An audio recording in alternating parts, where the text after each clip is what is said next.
ஆண்டவராகிய இயேசு கிறிஸ்துவின் நாமத்தினாலே இந்த காலை பொழுதிலே உங்கள் யாவரையும் அன்புடன் வாழ்த்துகிறேன். மற்றொரு காலை பொழுதிலே உங்களை சந்திப்பதில் மிகுந்த மகிழ்ச்சி. இந்த நாள் ஒரு இனிய நாளாய் உங்களுக்கு அமைவதாக. இந்த நாளில் நான் உங்களோடு சொல்ல போகின்ற கர்த்தருடைய வார்த்தை சங்கீதம் 37:4 முன்வைக்கிறேன். அவர் உன் இருதயத்தின் வேண்டுதலை அருளிச் செய்வார். அவர் உன் இருதயத்தின் வேண்டுதல்களை அருளிச் செய்வார். எத்தனை அற்புதமான, எத்தனை பரவசமூட்டுகின்ற ஒரு வார்த்தை பாருங்கள். நம்ம இருதயத்தில் நிறைய வாஞ்சிகள் உண்டு, விருப்பங்கள் உண்டு. சிலதை நம்ம சொல்லிடலாம், சிலதை நம்ம சொல்ல முடியாமலேயே உட்கார்ந்து இருக்கலாங்க. சொல்லணும்னு நமக்கு எண்ணங்கள் வரலாம், ஆனால் ஒரு தயக்கம், ஒரு குழப்பம். இதை சொன்னா என்ன ஆயிருமோ, நடக்க வேண்டிய காரியம் நடக்காம போயிடுமோ. எஸ்ரா 8ஆம் அதிகாரத்தை வாசித்து பாருங்கள்.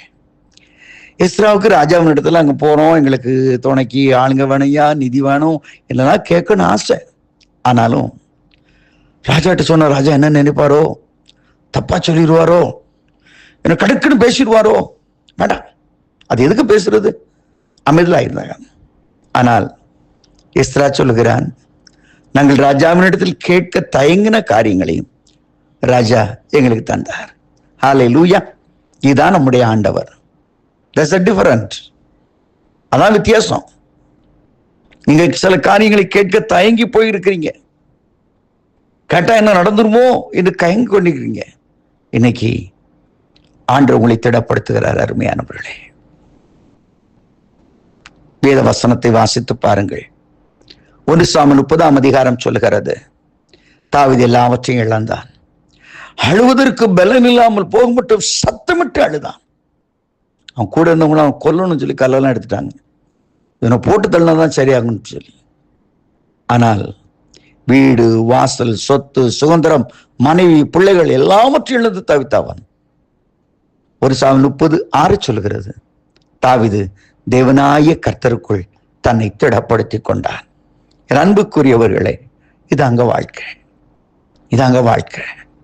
உலகத்தில் நாம் இழக்கும் பொழுது, சில தோல்விகளை சந்திக்கும் பொழுது, நம்ம என்ன நினைக்கிறோம்னு சொல்லி நம்முடைய உணர்வுகளை கூட புரிந்து கொள்ள மாட்டாங்க, நம்முடைய வாஞ்சிகளை கூட புரிந்து கொள்ள, நமக்கு எதெல்லாம் தான் பேசிக்கிட்டு இருப்பாங்க. இவன் இழந்து போயிருக்கிறானே, இவருக்கு என்ன சொல்ல, அதுவும் கன்சிடர் கூட பண்ண மாட்டாங்க. தாவீது பார்த்தான், ஒரே வழி, தேவனிடத்தில் தன்னை திடப்படுத்திக் கொண்டான். இந்த வேத வசனத்தின் 37:4 முன்பகுதியை வாசித்து பாருங்கள்.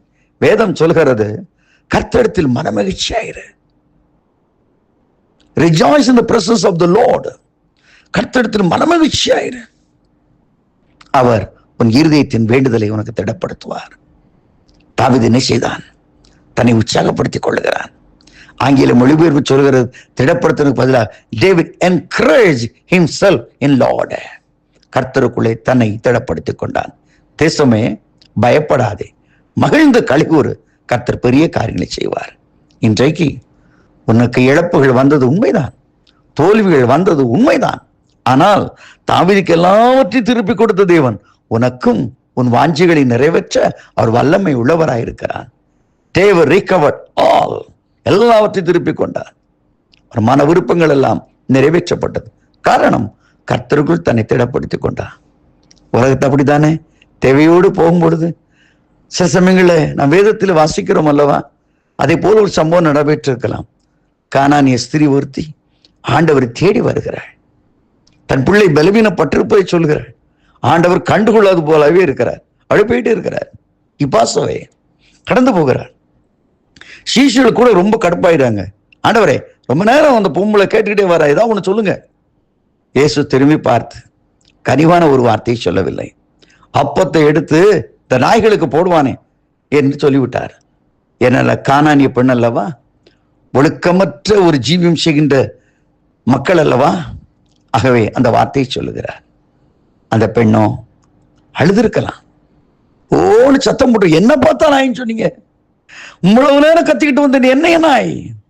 ஒருவேளை நாம் கேட்கின்ற காரியங்கள், இருதயத்தில் வாஞ்சிக்கிற காரியங்களுக்கு சரியான பதில் கிடைக்காவிட்டாலும் பரவாயில்லை, அதுக்கு பதிலாக திட்டு வாங்கிட்டு இருக்கீங்களா? நீ உண்மையை சொன்னனால உங்க வீட்டுக்கார் மூஞ்ச தூக்கிட்டு போறாரா? பயப்படாதீர்கள். என் அன்பு சகோதரியை நீ பயப்படாதே, என் அன்பு சகோதரி நீ பயப்படாதே. அவள் தன்னை தாழ்த்தி மறுபடியும் தாழ்த்தி சொல்கிறாள், மேஜிலிருந்து விழுகின்ற துணிக்கைகளை பொறுக்கிக் கொள்ள நாய்க்குட்டிகள் ஆயத்தமாய் இருக்கிறதே என்று சொன்ன பொழுது, மகளே உன் விசுவாசம் பெரிது, நீ விரும்புகிறபடி உனக்கு ஆக கடவுது என்று ஆசீர்வதித்து அனுப்புகிறார். இதுதான் நம்முடைய ஆண்டவர். என்ன நிலைமையில இருக்கிறோம், பல்ச பாக்குறாரு, அவன் பல்ச பாக்குறாரு. என்னெல்லாம் நீ பேசுன, இப்ப ஒரு வார்த்தை நீ கேட்டோன்னு சொல்லுன்னு உனக்கு வருதே, அதெல்லாம் அடக்கிக்கிட்டு அந்த கானானிய ஸ்திரியை போல உன்னை தாழ்த்துவாய. கர்த்தர் சொல்லுகிறார், உன் வேண்டுதல் எல்லாம் ஆண்டவர் கொடுப்பாரம்மா. ஐயா, உன் மன வேண்டுதல் எல்லாம் ஆண்டவர் கொடுப்பார். இந்த நாளிலே அப்படிப்பட்ட உன் வாஞ்சை நிறைவேற்றப்படுகின்ற, உன் விருப்பங்கள் நிறைவேற்றப்படுகின்ற ஒரு இனிய நாளாயிருக்க கர்த்தர் அருள் செய்வார். ஆமேன், ஆமேன்.